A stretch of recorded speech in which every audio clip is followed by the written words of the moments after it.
All right, we're here with Solomon Tesfaye, one of the four finalists for the APL Championship this year. So nice to see you're on brand.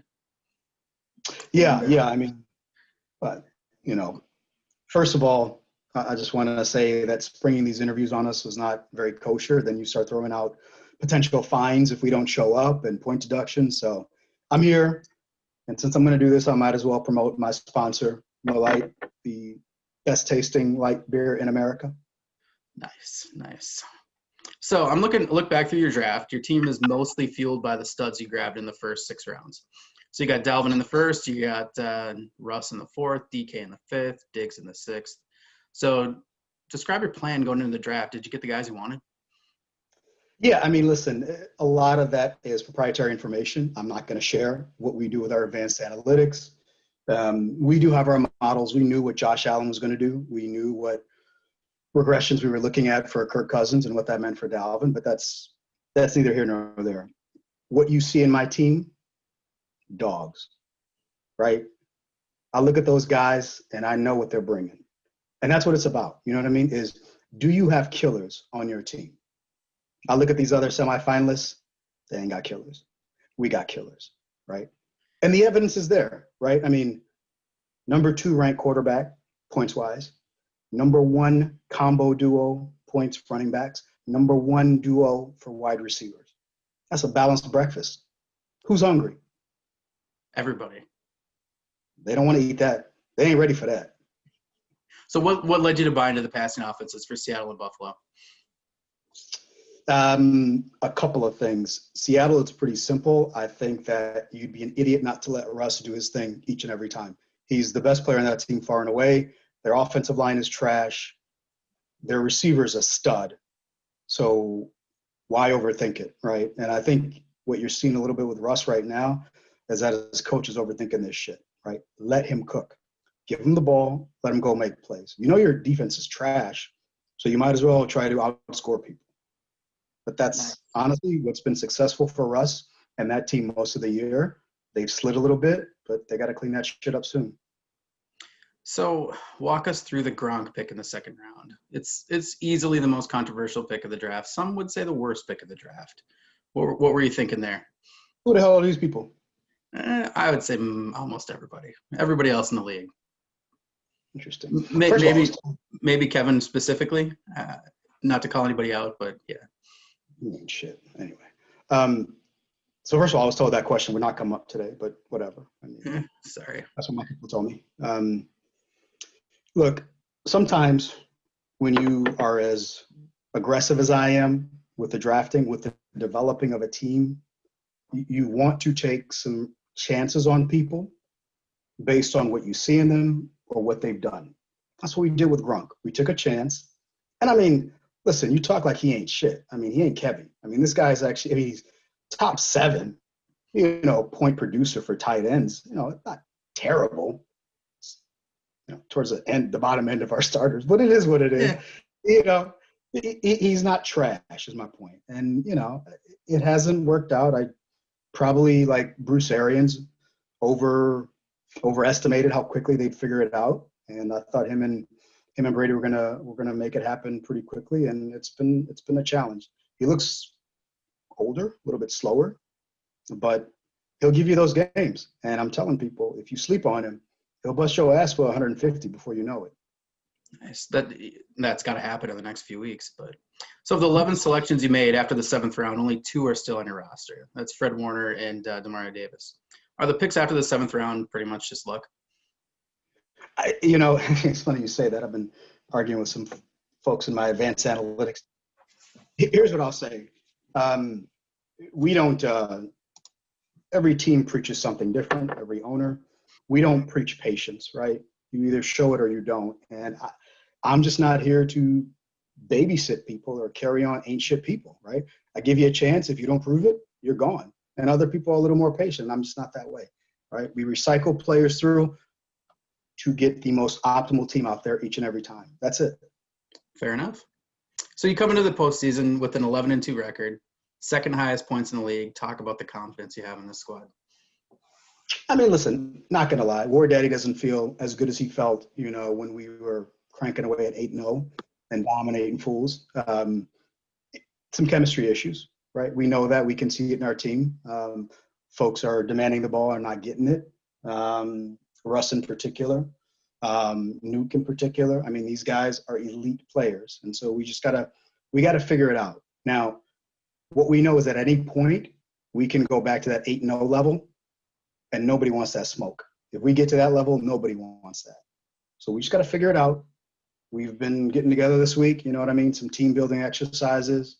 We'll figure it out. We'll be good. I'm not worried. I feel I know what I got in that stable. So speaking of Nuke, you dealt a 6th and 10th round pick for him. Oh, by the way, you might need to have a little talk with Kevin about how to pronounce that nickname. Just a sidebar. So you dealt a 6th and a 10th for him. Any regrets? Would you make the trade again? Absolutely. I mean, he fits into the culture of what we demand. His skill set is there.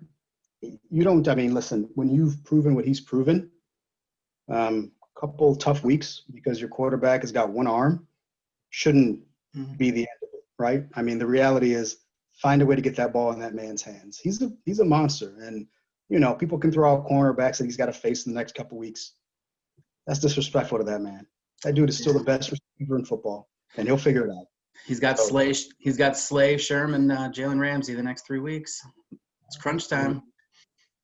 He'll be great. He'll be great when it counts. That's what I know. All right. So you've adopted the nickname. You've referenced it already, War Daddy. You've used it in some past seasons, but really seems like this year you made it very prominent. What's the name mean, and what impact does it have on your squad? It's a great question. You know what I mean? Because it speaks to the heart of who we are. First of all, I want to dispel. I mean, I know some haters in APL have probably jumped on, the Urban Dictionary and looked up the other meaning. There is another meaning for War Daddy, which is basically a guy who's a pimp in male prisons. We're not about that life. Okay. That's not the kind of War Daddy that I am. Okay. I'm talking about somebody who has no regard for his competition. I mean, hell, I didn't know who I was playing until you told me we had the interview this week. I don't give a damn who I play. Tell me when, tell me where, I'm going to show up. That's what each and every one of my guys feels like, right? That's that War Daddy mentality. People are intimidated by that, and they know what we bring. That's what a War Daddy is. Not no damn male prison pimp. I'm kind of intimidated right now, so a little scared to ask this question. But Zeke, he's really shit the bed lately. He's even splitting carries with something called Tony Pollard. Have you thought about benching him? Have you talked with him privately about his performance? Anything there? I mean, your questions are getting a little aggressive here. Shit the bed. I mean, damn, man. Look, he's had some tough weeks. I mean, all of us handle COVID differently. You know what I mean? I don't know what's happening with him mentally, but, you lose your quarterback. How are you going to feel, Eric? Right? I mean, it's tough. Have we talked about it? Yes. He definitely looks a little bit heavier, a little bit slower. I mean, I'm asking him, because, when we talk, he's like, feed me. And I'm like, well, it looked like you feeding your ass cupcakes, not competition. I mean, what do you want us to do? So we've had these chats. We've got, a couple of weeks left. We start the playoffs. He's got to show up. He's the best player on that team. At least I thought he was. And he's got to show up. He knows the bullet is on his back. And shit, he might get his ass cut. This might be the last chance to win. Quite honestly, my APL team might be his last chance to win because he'll get cut in the offseason. Mm-hmm. Figure it out soon, All right. Another one, Russell Wilson. He's a force early in the season. He's like putting up 400 points, like easy. Since week 10, he's struggling to get 300 points. Are the defenses he faces over the next 3 weeks are all top 5 against the pass? Are you worried that Russ is going to let you down? No, I told you early on, I've got the number 2 quarterback. That's who he is, right? I can't let the body of work for the whole year get drowned out because of a couple of shitty weeks because his coach doesn't know what to do. He'll be fine. He touches the ball each and every time. He'll figure it out. I mean, there was actually somebody asked me what I think about benching him. Benching Russ? Fucking kidding me. So you face a red hot, maybe some might even say white hot Greg this week. What do you enjoy about facing Greg and his management style? Look, I mean, it's no secret I'm not very fond of a lot of people in APL, but Greg is actually one of the few that I like. I mean, I definitely fuck with him in a long way. He's enjoyable. He's a lot of fun. Feel like got a good wit to him. Almost kind of throws me off the week that we play, but I like messing with him. We've had some battles, man. I mean, we've played each other 31 times. I've gotten him 16. He's gotten me 15. I mean, it's pretty even on paper, and I look forward to the matchup. I think you said what he's red, maybe white hot. White hot would be a description. Yeah, I think that's like hotter White, than red hot. got it. And I mean, listen, he's what 3-1 the last 4 weeks. He beat Yep. Kevy, he beat Sade, he beat Tank. I mean, those are some heavy hitters. Yep. I wonder who he lost to. Well, we'll find out this weekend again. Anybody on his roster keep you up at night? Hell no. I mean, listen, I'll be lying if I said that this Waller kid is not impressive. I mean, 6 months ago, I thought he was, worked in, the beer store or something. I didn't know what a Deller and Waller was, but he's good. He's legit. He's got some skills. You know how I feel about Aaron. He's going to bring it, but I mean, what they do is fine. It won't be enough for what we do. I'm not worried about it. How do your matchups look? Who's going to light it up? It won't be easy. I do respect Greg a lot. I know what he brings. You mentioned Russ has got a challenge. He's up for it. I know Greg's got some really good matchups at receiver this week. Those are going to be tough.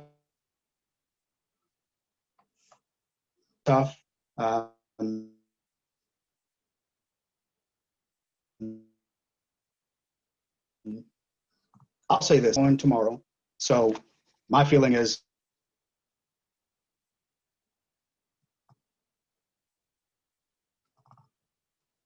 mentioned it, but I feel like the bounce back is there. Greg's got really solid matchups at receiver. So he should have a good week in that sense. I think Aaron's going to have a good game Saturday night. It's pretty balanced. I mean, Gronk should have one of those big-ass performances this week against the Falcons. I feel really good about that. We'll see about Zeke. You know what I mean? We had the talking. He's got to show up. It's got to show up. He's got to show up. He's got to show up, and he knows it. I mean, he's got too much talent to be this underperforming. Let's just say that. And then Dalvin's Dalvin, so I'm not worried about that. So it's I mean, here's the good news. Greg's got his monster going tomorrow, and then he's got 2 monsters going Saturday. Come Saturday night, I'm going to be sleeping good. I'm not worried. I'm going to be sleeping real good, and I think Sunday's just going to be a nice, easy walk through the day. So you once famously changed your team name after a crushing playoff defeat. If things go the opposite way, do you see that in your future this weekend? I mean, listen, we don't talk about negativity around here, so I really don't know what you're talking about. We are gonna respect Greg, but then we're moving on after Sunday. Do you have a message for Greg or anybody else in the league? Like I said, I respect the guys that are playing this weekend. I respect what they build. Greg, it's been fun, but all things come to an end. Sade, probably see you in the championship. Kevy, you ain't shit. And we're out.